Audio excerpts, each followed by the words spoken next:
राम ने बेशक मनुष्य के रूप में अवतार लेकर जीवन की मर्यादाएं तय कर दी, लेकिन बीच बीच में वे अपने आध्यात्मिक स्वरूप की भी झलक दिखाते रहे। राम का आध्यात्मिक स्वरूप वाकई अलौकिक है। राम के आध्यात्मिक स्वरूप के जरिए हम अनंत ब्रह्मांड के रहस्यों को सुलझाने की कोशिश कर सकते हैं। हमारे मनीषियों के मुताबिक ब्रह्मांड के अनंत विस्तार में जहां तक हमारी नजर जाती है वो सब तो राममय है ही। जहां हमारी दृष्टि नहीं पहुंच पाती, राम वहां भी कण कण में मौजूद है।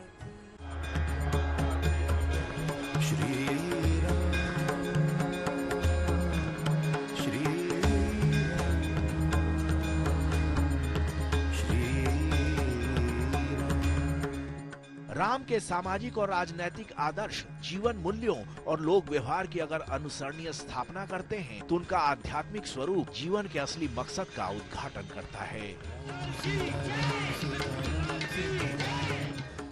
राम के आध्यात्मिक स्वरूप के महासागर में अगर हम गहरे उतरने की कोशिश करेंगे तो मोह माया, राग द्वेष, छल प्रपंच और रोग शोक के द्वंद्व से मुक्ति का मार्ग खुलने लगेगा। राम का आध्यात्मिक स्वरूप इतना विराट है कि हमारे सांसारिक मन बुद्धि चित्त में उसका उद्घाटन करीब करीब नामुमकिन है। आमतौर पर हम यही मानते हैं कि राम भगवान विष्णु के 7वें अवतार हैं, जबकि गोस्वामी तुलसीदास ने रामचरितमानस में लिखा है कि राम वो हैं जिनके अंश मात्र से अनेकानेक ब्रह्मा, विष्णु और महेश उत्पन्न हुए हैं। सिया राम मैं सब जग जानी, करूं प्रणाम जोर जुग पानी। राम जीवन है, राम अंत है, राम श्वास है, राम प्राण है। ऐसा कौन प्राणी है जिसके जीवन में राम की आवश्यकता नहीं है? जिसने राम को नहीं जाना उसने जहान को नहीं जाना। शंभु विरंच विष्णु भगवाना, उपजहि जासु अंश ते नाना।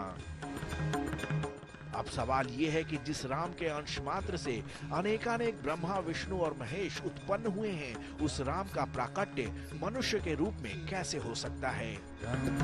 हमारे मनीषियों ने इस सवाल का जवाब बेहद तर्कपूर्ण तरीके से दिया है। गोस्वामी तुलसीदास ने रामचरितमानस में लिखा है, प्रभु सेवक बस अहि भक्त अहि। इसका मतलब ये हुआ कि जो राम अचिंत, अलख, अखंड हैं, वो अधीन हो जाते हैं और भक्तों के हित के लिए लीला रूपी हैं। अब आपके मन में ये जाना कैसे जा सकता है? अपनी साधना, तपस्या और त्याग के दम पर राम की कोशिश की और बहुत कुछ जानने के बाद वो इस राम के स्वरूप को मन, बुद्धि, चित्त, अहंकार के जरिए ही जाना जा सकता। हमारे मार्थ मार्ग के पथिक यानी हमेशा दूसरों के वाले महापुरुष राम को पूर्णता में जी सकते, लेकिन उनका चिंतन कर सकते हैं। मतलब ये होता है, अगर हम और आप देखें तो रोम रोम में, और जहां राम होते हैं तो इस नाते हम और आप बात कर पा रहे हैं, हमारे रोम रोम में चेतन वो क्या है? वो राम ही है। तो क्या होगा कि ये शरीर जो है ये पार्थिव देह हो जाएगा। बोले राम अयोध्या में होते हैं, और अयोध्या का अर्थ जहां पर युद्ध नहीं होता, तो इस नाते देह जो है वो अयोध्या है। तो अनादि जेहि चिंता ही परमारथवादी। ऋषि कहते हैं कि राम को जाना नहीं जा सकता। हाँ है, तो सवाल ये है, जानने का क्या रास्ता है? महर्षि वाल्मीकि के मुताबिक राम को वही जान अपने बारे में जना दे। जानहि जेहि देव जनाई, जानत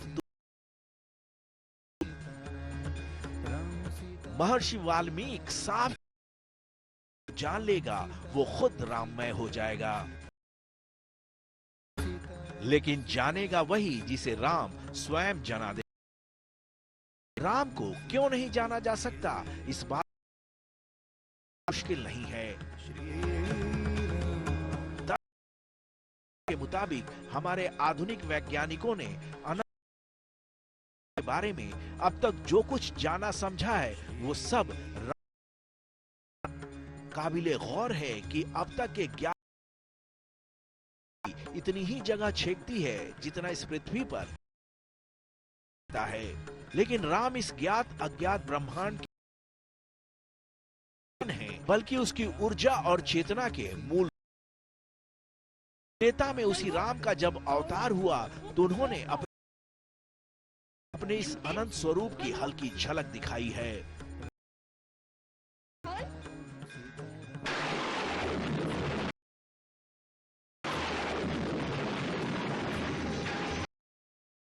अगर मुझ में लय है या देख पवन मुझ में लय है, मुझ है झंकार सकल अमृत फूलता है मुझ में संग।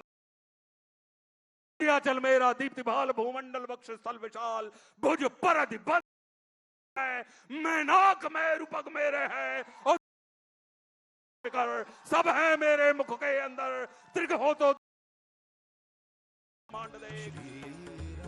दिख रावा मात ही निज अखंड रोम रोम प्रति लागे कोटि कोटि ब्रह्मांड।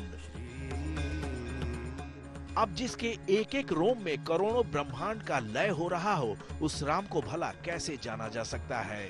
हाँ, अपनी साधना और तपस्या के जरिए मनुष्यों ने इतना जरूर जान लिया कि राम बेहद करुणामय, कृपाल, मांगलिक और उदार हैं। इसी करुणा के कारण उन्होंने मनुष्य के रूप में अवतार लिया।